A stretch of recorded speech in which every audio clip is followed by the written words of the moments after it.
carb and get tore.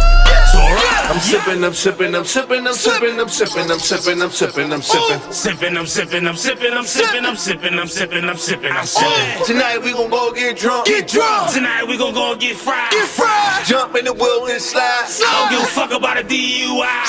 I'm sipping, I'm sipping, I'm sipping, I'm sipping, I'm sipping, I'm sipping, I'm sipping, I'm sipping. You got the feel of Glockaware, and you mentioned the FM. So just to kind of dabble into that, for the people who may not know, like how is working with both of them, and you can tell the difference between like FM, like all three platforms are completely different. When it comes to the podcast, that is a straight through hour or so. Glockaware, which is an internet radio show, and an FM. Because with FM, let's start with FM. You have guaranteed breaks. Every 15 minutes, you have to do station announcements, commercial ads, whatever have you. So it breaks up the conversation every 15 minutes, and you have to fit music in also. So it's not as easy to do that sometimes, especially like to keep certain guests' energy up the whole time and keep them engaged while we trying to get the station breaks over with and get the music and the playlist playing. If it's not their music, like certain stuff, it makes it a little weird, but we navigate it. It's still fun, it still happens, and it's still necessary. For sure. With Glockaware, I don't have commercials.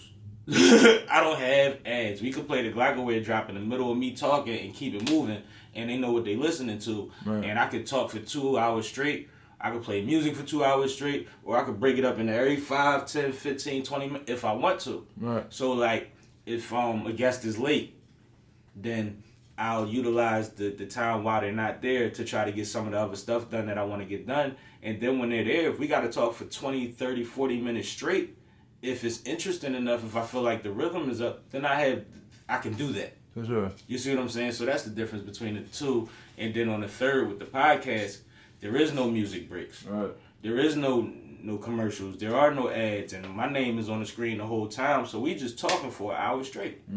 And the energy, the answers, the consistency of those conversations is just different because it never gets broken up, interrupted, anything like that. For sure. So that's kind of why I did all three for so long, because they fulfilled different needs. Right. And they built different networks.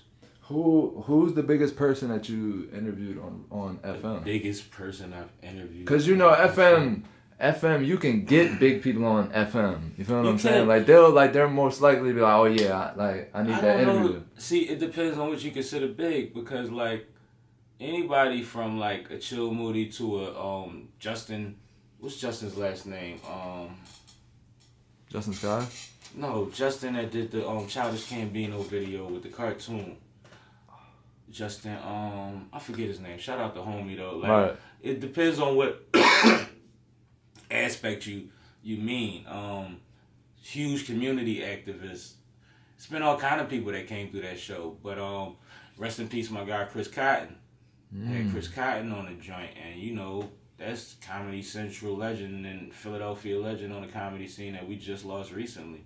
So that was big for me, right. Because I released the episode on the Sippin' with Sammy podcast with Chris, but it was actually from the radio show because I didn't have a chance to get him on the pod. Like, he passed right before he was supposed to come through. Right. So that hurt a little bit. And that's what I'm saying. Like, I gauge things different. And then it's like, I had fun on Glockaware rapping with Hell Rel. Right. On some cypher shit. Just the idea, like, it's Hell Rel. And he like to talk heavy, and I like to talk crazy. So that was fun, and we both Ruger. Right. So that was fun. Right. Rampage told me I gave him the best interview he ever had in his career. He's been in the industry 30-some years. You know what I mean? Right. That was great. He loved the record Sippin' and all of that, and wanted to promote that and put that in the Heat DJ pool, and like that stuff means a lot to me. Right. There's always big names around. Right. I gauge it different. What is something that you could tell somebody right now about FM radio experience that you have that they might not know?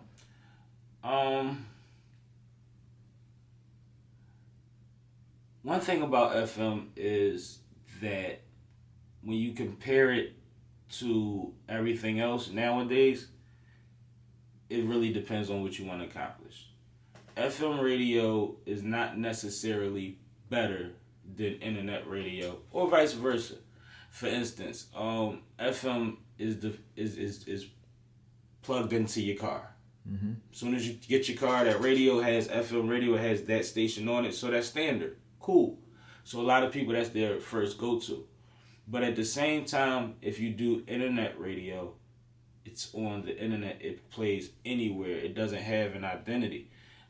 Certain stations don't have, their tower strength is only but so big, so strong.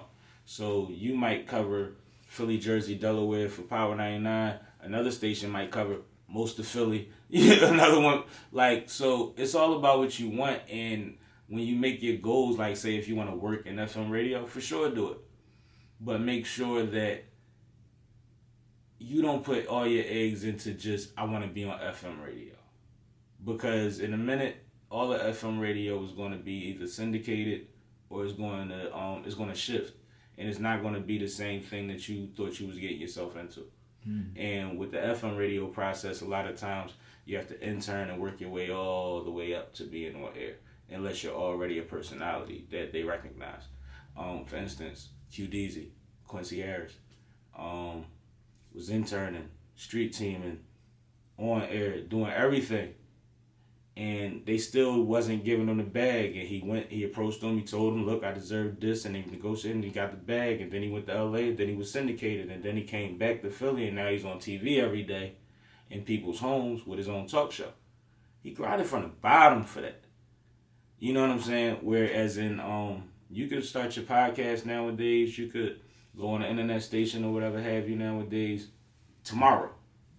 And start learning and putting your thing together and figuring out how you want to carry on your legacy as a media personality.